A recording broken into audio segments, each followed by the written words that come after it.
Hi, my name is Lindsay Dill, and I am a career consultant with the Engineering Career Development Center. And I'm going to be sharing with you today a few tips on how to develop a winning resume. We all know that resumes are very important, but a lot of times we either don't have a resume or we might have an updated resume that needs to be updated, maybe one that's a little bit outdated. So these are going to be our top tips for how to develop that winning resume, which is so important. On average, a recruiter looks at a resume for about 8 seconds. So we want to make sure that it's as impactful as possible. So these are some basic rules. I think most people know that all spelling and grammar need to be correct on a resume. That's actually a really quick way to go into the trash bin if you have any obvious spelling or grammatical mistakes. You also want to make sure it's clearly and concisely written. Some people sometimes think that more is better, and so they'll really elaborate on a lot of their bullet points. While it's good to include details, you still want to make sure it's as concisely written as possible, just kind of keeping in mind that those recruiters are only going to be glancing at that for just a number of seconds. You also want to make sure you have parallel construction. So I think it's really important that you look at all of your sentences to make sure that they are written consistently using the same style. Also, you want to make sure that each section is in reverse chronological order. So what that means is you want to have your most recent information listed first. A lot of times people will have questions about if you have a piece of experience that you really want to highlight and you want it to be a little bit higher up on your resume, but maybe it was a couple of years ago. In that case, a lot of times you can work with your career consultant to perhaps strategize that a little bit. And a lot of times we will actually create a new section at the top of the page. For instance, if you have a piece of work experience that was related to engineering that you really want to highlight, then we could sometimes bring that out and call that section relevant work experience, and then we can bring it to the top of the page. But you do want to stay consistent with listing everything in reverse chronological order within each section. Also, no personal pronouns. So no he, me, they, their, it's, anything like that. You just want to avoid those words. And typically you can pull those words out and not really have to change the structure of the sentence. The sentence will still make sense when you remove those words. Also, you want to make sure that you begin each of your bullet points with an action verb in the correct tense. So no ing or s on the end of those action verbs. You want those to either be in the present tense or the past tense with an ed at the end, depending on when that experience occurred. You also want to make sure that you quantify whenever possible, especially in the field of engineering. We love numbers, right? So if there's something that you did in one of your part-time jobs or a relevant job that you could talk about in terms of the percentage that you increased efficiency or how many dollars you saved your company, whatever the case might be, if you can quantify, that's always better. These are some really common errors that we see quite a bit. You can see University of Alabama sometimes is spelled out just as UA if you're talking about athletics or you see anything that athletics puts out. But for the purposes of your resume and typically any academic or professional purposes, you always want to have that capital V in front of University of Alabama. Also PowerPoint, so you can see PowerPoint is spelled as one word on the left and two words on the right. The correct version of that is going to be the one on the left, where it is one word with both P's capitalized. Okay, so the next one, the date written out numerically or written out as September, the actual word. Both of those are actually correct. What you want to make sure that you do throughout your resume is stay consistent. So if you're going to be using the numeric form of the date throughout your resume, just make sure you do that every single place that you have a date listed. And the same as if you spell it out. Same also if you abbreviate. And the correct way to abbreviate months on a resume is going to be just using the first 3 letters of the month. So that's a little bit in contradiction to what we learned in school. So for instance, for September, it would just be capital S-E-P. August would be capital A-U-G. So just stay consistent. If you want to abbreviate all the dates, do that. If you want to spell them all out, do that. Just make sure you don't go back and forth. Okay, so for the capitalization of abbreviated states, you see it listed incorrectly on the left side with the lowercase l. You want to make sure that all of your dates, all of your states are abbreviated with 2 capital letters. Okay, for the last one, periods at the end of bullet statements. Actually, both of these are correct. This is kind of like the date issue. It is okay if you do want to list periods. Most people don't. Most people choose to write without punctuation on their resume. I think that's because you're not actually writing in complete sentences. So typically we don't use periods, but it's not incorrect to do so. If you want to use periods, you can. You just want to make sure that you don't go back and forth and use periods on some bullets and not use periods on other bullets.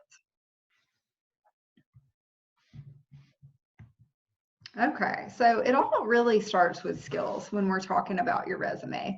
And we have these 10 what we call career competencies that are adopted by NACE, which is the National Association of Colleges and Employers.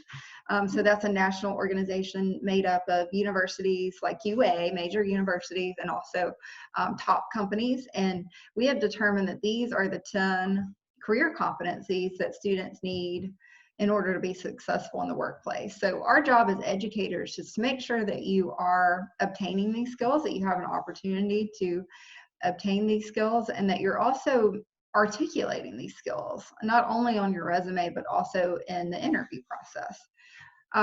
So critical thinking is one that, I think that we start doing from the moment that we're born, really, we start learning those critical thinking skills. But this is one that you'll oftentimes see listed on job descriptions as a competency that employers like to see. They want to see a critical thinker. So in other words, if you are in a course where the instructor has told you what he wants your project to look like, but he hasn't necessarily given you the instructions or the method that he wants you to follow for coming up with that, and you really have to utilize your critical thinking and problem solving skills in order to arrive at that answer, because a lot of times in life we aren't given all the information that we need to solve a problem. We have to use those critical thinking skills, so they're very important, and you'll see a lot of employers look for that in potential candidates. Teamwork is one that's really important, and I feel like in the field of engineering, you're really at an advantage because there is so much project work and hands-on learning with others. So just make sure you're articulating that one. Professionalism is another one that you want to make sure that you articulate how you've learned to be a professional. A lot of times just the way that you've structured your resume is going to show them how professional you are. Communication is another one. I would say behind the critical thinking, this is probably one that you'll see most often listed on job descriptions. Is employers really like to see someone who has good communication, interpersonal communication skills, because no matter what discipline of engineering that you're in or what industry you end up working in, you are going to most likely have to work with others. And so a lot of times those others are going to be different than you in some capacity. Maybe they speak a different language. They might be in a different part of the world, and you might just be communicating virtually. They might have a different culture and a completely new set of values that you're not accustomed to. And so, the ability to work well with a diverse set of people is really important. Think about times that you've done that, because I think this one, especially for students who, might have had part-time jobs, you might have been a server in a restaurant or in some kind of public-facing position. Think about those experiences that you've had working with others and make sure that you're articulating those. Digital technology is one that I think, again, in the field of engineering, you have such an advantage because you guys have, so many technical skills that other students don't have. So just make sure that you're articulating those well. Leadership, another part of this leadership competency is also self-awareness. So I think the two go hand in hand. To be a good leader, you have to be very self-aware. And so, think back to any maybe student organizations you've been a part of. Maybe you've been on a co-committee, maybe you've held an officer position. Just make sure that you are articulating those skill sets on your resume as well. Career management, that's basically what you're doing by just watching this video is, you're trying to improve your career and professional development. And so think back to those experiences that you've had to advance yourself professionally. Global and intercultural fluency, this is one that we usually don't have as many examples of, but certainly if you're involved in any minority or intercultural organizations on campus, you want to make sure that you include those as well. So these are some examples of section headers that you could possibly have. There's really no particular order or even name of sections that you have to have. There's no rules about this. But if you check out the career guide, there's going to be a lot of different examples. So I usually just refer students to that when you're trying to figure out what you want to call each of your sections. So there's no right or wrong answer. It just depends on the type of experience that you're wanting to include.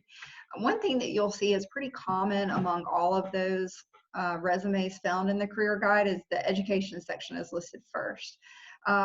Only with rare exceptions do we not advise undergraduate students to list their education section first, because that's going to be the number one thing of most relevance to employers when they're looking at your resume. And you want to have, of course, your most impactful and relevant information at the top of the page. That's where they're used to seeing it, so just go ahead and list it there. Skill section, again, for engineering students, you're going to want to make sure that you include any of those technical skills that you've learned through MATLAB, SolidWorks, any other programming skills that you might have. Experience, so again, if you have relevant work experience, you could pull that out into a separate section. If you have, any type of part-time job experience, I think that a lot of times students feel like they can't include experience that wasn't, necessarily engineering related, but that's not true, because you do learn a lot of professional skills through those jobs, like serving tables at a restaurant, babysitting, lifeguarding, anything like that. Because you're working, oftentimes with the public and you're using those critical thinking skills. So go ahead and list those on your resume. Any type of leadership, campus involvement type of experience also looks really great on a resume. And then, of course, your honors and activities. So these are some examples of additional categories that you could include. Again, I would advise you to take a look at that career guide just for examples to kind of see what makes the most sense for your particular resume. So what really creates a good bullet point is a strong action verb at the beginning of that bullet point, a noun, preferably if you can quantify that, like we talked about before, that would be great, and the result is going to equal a really effective bullet point. So these are just some examples. They all kind of say the same thing, but you can see the different levels of strength within this bullet point. So weak would be assisted with social media accounts. Okay. Well, if you were a social media manager, then I could probably assume that's what you did in that role. A little bit stronger would be to say demonstrated attention to detail through careful editing of social media content. And even stronger would be to add that number, that percentage, to sort of quantify what you did. So manage social media accounts generating 15% increase in traffic to website. Okay, with action verbs, we recommend that you use strong action verbs to lead those bullet points instead of listing something like responsible for, or a lot of times I'll see duties included, expected to, things like that. Because the truth is, we all know people that were responsible for something that didn't necessarily deliver on what they were responsible for. So it's just a lot stronger to say, this is what I did, instead of this is what I was expected to do. A few other don'ts, again, no personal pronouns, no color on your resume. A lot of times students feel like they need to jazz up their resume with special characters or colors, pictures, things like that. In the field of engineering, you want to stay as traditional and conservative as possible. We actually even had Google come to campus last year, and we talked to them about what they like to see in resumes. And you would think that if any company wanted to have, an interesting artistic type resume, it would be them. But they actually also prefer a very traditional resume. And I think that's because companies receive so many resumes, and it's typically only a small portion of their job to look through those resumes. So they want to get through them as quickly as possible. They don't want any fluff. They want to be able to easily identify the sections and the information that they want to identify. So try to stay as traditional as possible with that. No pictures, artwork, no personal information. If you're using like a Gmail account that includes your birth year, we really advise against that because companies are not supposed to know your age or race or anything like that when you're applying. You also don't want to include references. References are going to be a completely separate page. There's also more information in the career guide about references. You do want to include those, but not on your resume. You want to make sure those are separate documents. And again, we talked about verbs ending in ing or s. Try to avoid those. Another reason that we don't recommend templates is that a lot of times they'll tend to corrupt on you when you go and try to add information, especially if you're a freshman or a sophomore and you're going to be changing your resume a lot of times templates can just be very frustrating because when you try to add information, it won't allow you to, or it won't allow you to change the spacing or the font size and things like that. So I would just recommend creating your resume using a blank document. Okay, so a few do's. You want to make sure that you not only proofread it, but have another set of eyes on it.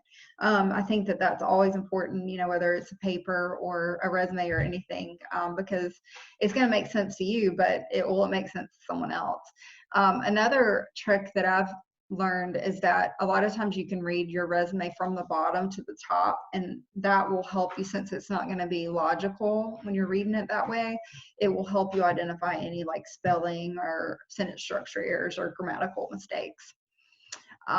Make sure you've got that consistent formatting, numbers, check the verb tense, write out organization names. So for instance, if you're a part of ASME, make sure that you spell that out. Not everyone that reviews your resume is going to be an engineer, so you just want to make sure that you cover all your bases and write out those organization names. You want to make sure that you have the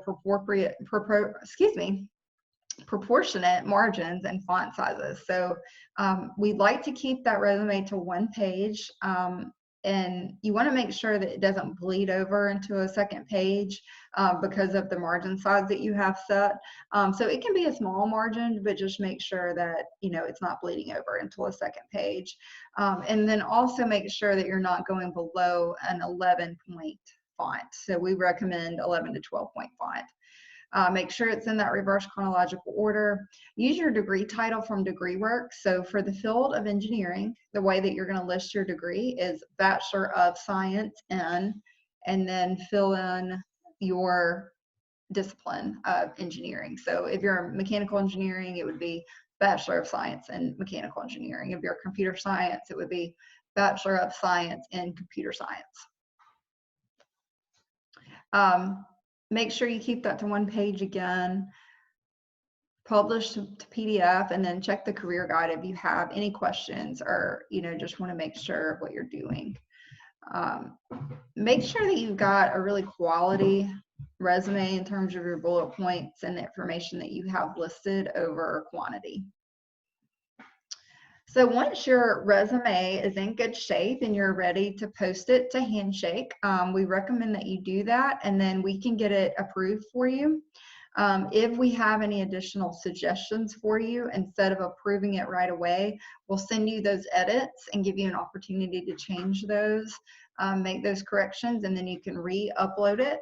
And then if you see any jobs in Handshake that you want to apply for, you'll have that approved resume ready to go for those jobs. So you do want to make sure if you're applying for anything right now that you go ahead and first get your resume approved, because it might take, you know, up to 48 hours for us to review that for you. And then if we have edits to make, it might take a little bit longer for you to get back and for the process to all work out. So if you've got a job that you really want to apply for that's about to close, you just want to make sure you can take care of that really soon.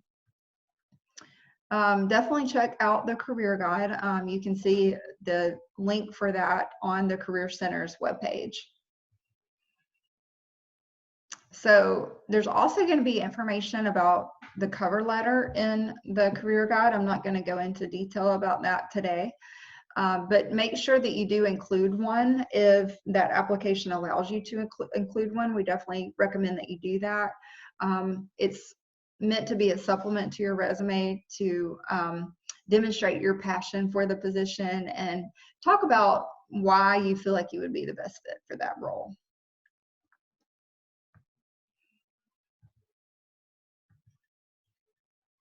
So we want you to be the one who gets the job.